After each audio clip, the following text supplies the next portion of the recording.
Hello, everybody. Addiction is a chronic brain disease.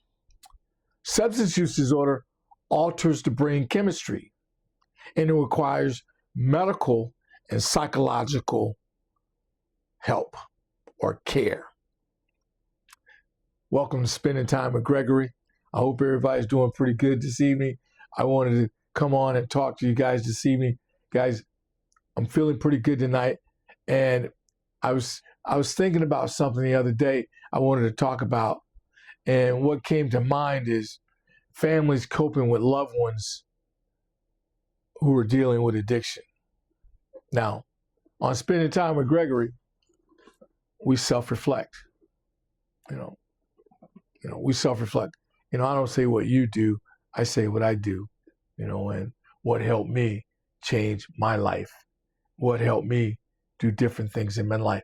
And I think about how my family had to deal with me using drugs for so many years. 33 years. Go back and watch that video. I did drugs for 33 years. My mom, my sister, my aunt, my cousins, and my uncles all had to cope with my drug use. In and out of jail, in and out of treatment. I think about my mom and some of the things that, I put her through. And what came to mind was my mom's been in our house for a number of years, 50 years, On her windows, there's bars on the windows. And the reason for the bars on the windows is because Greg, her son, always went in the window, steal from her.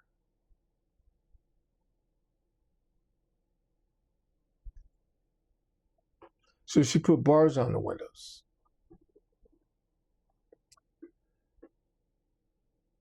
The years I got high made it real bad for my family.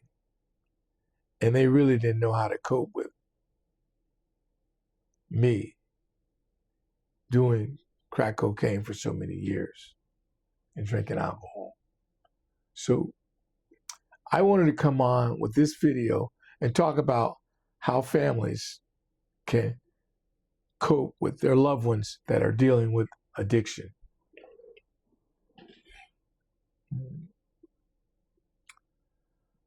Wow. It may not seem like much, but it's really a powerful topic because everyone, no matter what walk of life you're dealing with, has someone in their family that's dealing with an addiction. It may not be substance use. It could be, gambling. It could be sex. Whatever the addiction is. Learning how to cope with those family members that are dealing with that is a really trying time.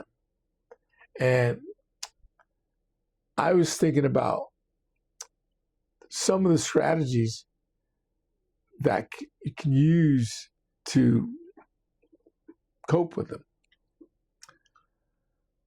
One of the things is always use I statements instead of accusations, to your family members. Validate their feelings. Establish healthy boundaries. Real important. Establish healthy boundaries. A lot of times, family members become the biggest enablers, and they're not aware of it because they really don't know about, the disease of addiction.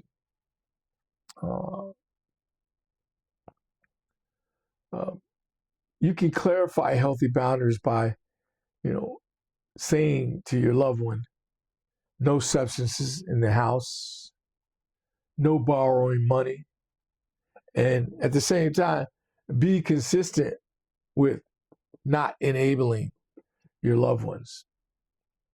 That's important. And another thing is seek professional help. Seek professional help. I remember my first time going to treatment was in 1986. A friend of the family's and my mom contacted a friend of the family's, and I remember just like it was today.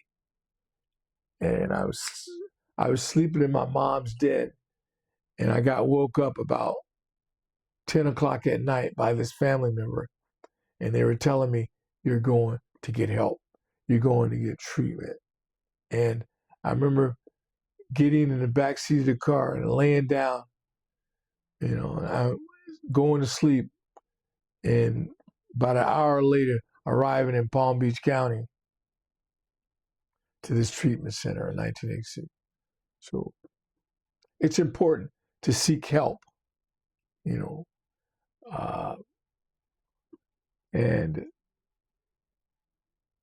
you can help your family members, with that.